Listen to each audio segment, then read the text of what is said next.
Today we're taking a look at the Festool ETS 150, a 6-inch sander.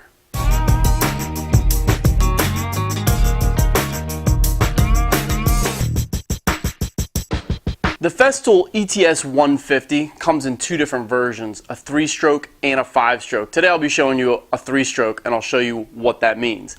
It comes of course in a Festool sustainer. You get the sander, power cord, manual, etc., and also some storage for sandpaper right here in the new Festool sustainer. Note that the Festool ETS 150 doesn't come with any sandpaper itself, so you definitely want to go to highlandwoodworking.com where they have all the different sandpaper options and even have a great table of all the different types of sandpaper supplied by Festool and their uses. Let me go ahead and show you a close-up of the features on this 6-inch sander, and then we'll get into some operations. If you're not familiar, on Festool products, the green parts are the functional aspects of the product. So here is the on-off trigger, and then there's a button here for keeping it on, so you can pull the trigger, press the button, and then it stays on. And to get it back off, just push in the trigger and the button pops back out. Of course, we've got the plug it here for plugging in the sander, and a dust extraction port here for the 27mm hose. Along the front is infinite variability for the speed from about 6,000 RPMs to about 10,000 RPMs, and the manual talks about when you might want to use the different speeds. On the bottom, of course, is the 6-inch pad with a number of holes. This has the latest multi-jet stream technology where air actually comes out the center and pushes dust and is extracted via all these holes up through the dust extractor. And that really does make a difference in collecting the dust and keeping your sanding pads nice and cool, which makes them last a lot longer. There is a built-in storage for an Allen wrench, and that goes right here in the center where you can change this pad. Festool has multiple different pads for different applications, and of course you can check out all those different accessories online. You may be comparing 6-inch sanders with 5-inch sanders, or maybe you already have a 5-inch sander and you're thinking, do I really need a 6-inch sander? Well, I love my 5-inch sander and I use it all the time. It's really easy to hold and use, pick up around the shop. It's really easy to use one-handed, doesn't weigh that much. The 6-inch is bulkier, it's definitely heavier. It is definitely a two-handed use, at least the way that I always use it. But the difference is in the pad. You're thinking, well, 1-inch, 5-inch, 6-inch, but let me tell you, the 6-inch is a lot bigger than a 5-inch. It's almost 50% larger, and when you're doing large surfaces, nothing's going to beat this 6-inch. I was recently doing a large tabletop, and it took me hours to sand the top through multiple grits. If I've been using a 5-inch, think about those hours, and 50% larger pad, it would have been even more hours into that project. So 6-inch pad means you're getting your sanding done fast, less sanding time, meaning more time for other things. The other thing about the 6-inch sanders is it's going to keep surfaces more flat because it has a larger surface area that's already flat. And because it's heavier and use it with two hands, it won't be nearly as tippy, especially as you get near the edges of your tabletops. I mentioned this is the 3-stroke or 3mm stroke version of this sander. Now when I turn this random orbit sander on, it's going to both spin this pad, and the whole pad is going to make little swirls in a 3mm circle, which is pretty small, making this a very fine sander. There's also a 5mm version of this sander, which makes 5mm little swirls, which is slightly more aggressive than this one. So first I'm going to go ahead and turn this on, and you'll see the whole pad spinning and doing little swirls, making this random orbit.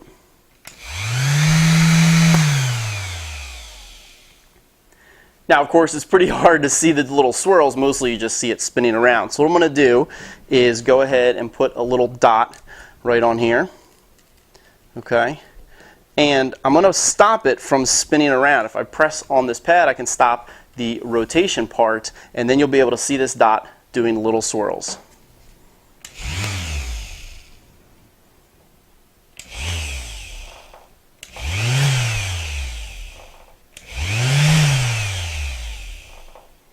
And that little circle is a 3mm circle. Alright, so I'm going to go ahead and put 100 grit paper onto the bottom of the sander here. Just line up the holes and stick it down. Usually try to get it pretty exact onto those holes. Then of course go ahead and plug it in with the plug-it. Now I have this hooked up to my Festool dust extractor, the CT36, which I definitely love, highly recommend, a fantastic companion to the ETS 150. So I just slap on 27mm hose, and I'll show you the technique that I'm going to go ahead and use on this board. Now, correct sanding, a lot of people go too fast or too slow. You really want to go about 8 to 10 seconds per foot, so that's a little over a foot. So going back and forth, which is really, pretty nice steady speed. Now with this sander, it's got a nice weight to it, so I'm letting the weight do the work. I'm definitely not going to be pressing down. So I like to hold the sander here at the front, and then I also like to hold the hoses up. So a lot of times they might be tipping off the table, kind of pulling down or pulling up. So I like to just keep the weight off here. So I kind of tend to hold it here and here. Now getting it down, getting it going, and lifting it off definitely takes just a little bit of practice with the weight of this tool. So let's go ahead and give it a shot here.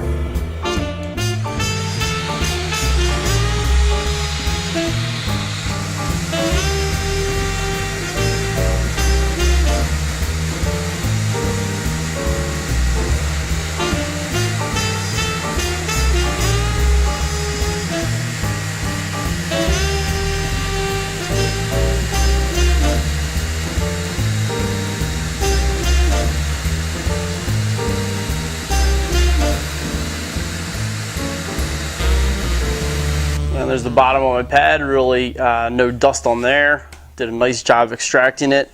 Really not too much dust on here. I can just feel a tiny bit with my hand, a few little pieces of grit. And that is nice and smooth. 100 grit sandpaper to start on this piece of walnut. Now I'm going to go ahead and just throw on a piece of 120 grit sandpaper just to clean up that 100 grit. Now typically I'd just work my way all the way through these grits. 120, 150, 180, and then usually a 220, and then maybe start some hand sanding from there. Same exact technique. I'll just go back and forth using nice even slow strokes.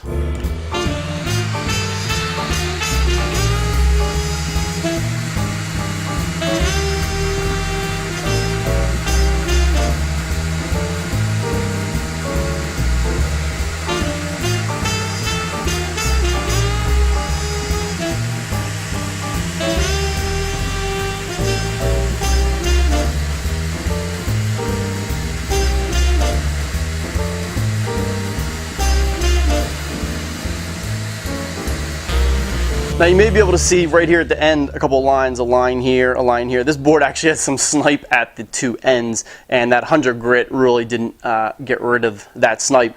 You'll see that as I was going back and forth, I would lean the sander over the edge by maybe an inch or so as I'm going down the edge, and then I like to overlap my strokes by somewhere around 50% or so to really get some nice coverage when I'm doing a large surface. A quick mention of hand planes versus sanders. In my shop, I'm always using the right tool for the job. Now, a hand plane can be great and really fast for finishing wood. So if you have a well-tuned, sharp hand plane, which takes some time to get going and to learn to use, but it can be a great tool for taking just a few passes on some well-behaved wood, and boom, you've got a great finish, great surface ready for a finish, or just some really light hand sanding, and you're done. And that's a lot faster than pulling out a sander and going through a lot of grits. However, if I'm working on a project that's some curly wood or some grain that's really back and forth, or just a really large surface, I find that the sander and going through the grits can be much faster. I can waste a ton of time trying to fiddle with hand planes for particular types of wood, and even at the very end I still have to sand it because I'm just getting some tear out that I can't get the hand plane exactly what I want. So I find it much faster in those cases to go with the sander. Grab my sander, turn on some tunes, run through a few grits, and boom, I know I'm going to be done, and I know that I'm going to have a great surface. So that's the Festool ETS 150 3-stroke 6-inch sander. And I definitely love this tool. I've used it a lot on my larger projects, and it is fantastic. One of the best parts of the Festool sanders are the versatility of the tool, because there's so many different pad options and definitely sandpaper options here that you can put on the bottom. It works on a variety of things, not only woodworking, but boat building and solid surface. materials. You can get all kinds of accessories for this sander, so it's going to work in just a ton of different projects. And don't forget, this sander can also work in various stages of your project, from stripping old paints or varnishes and of course bare wood, all the way through to finish sanding between your coats of final finish and put it on a high gloss. This sander can do it all.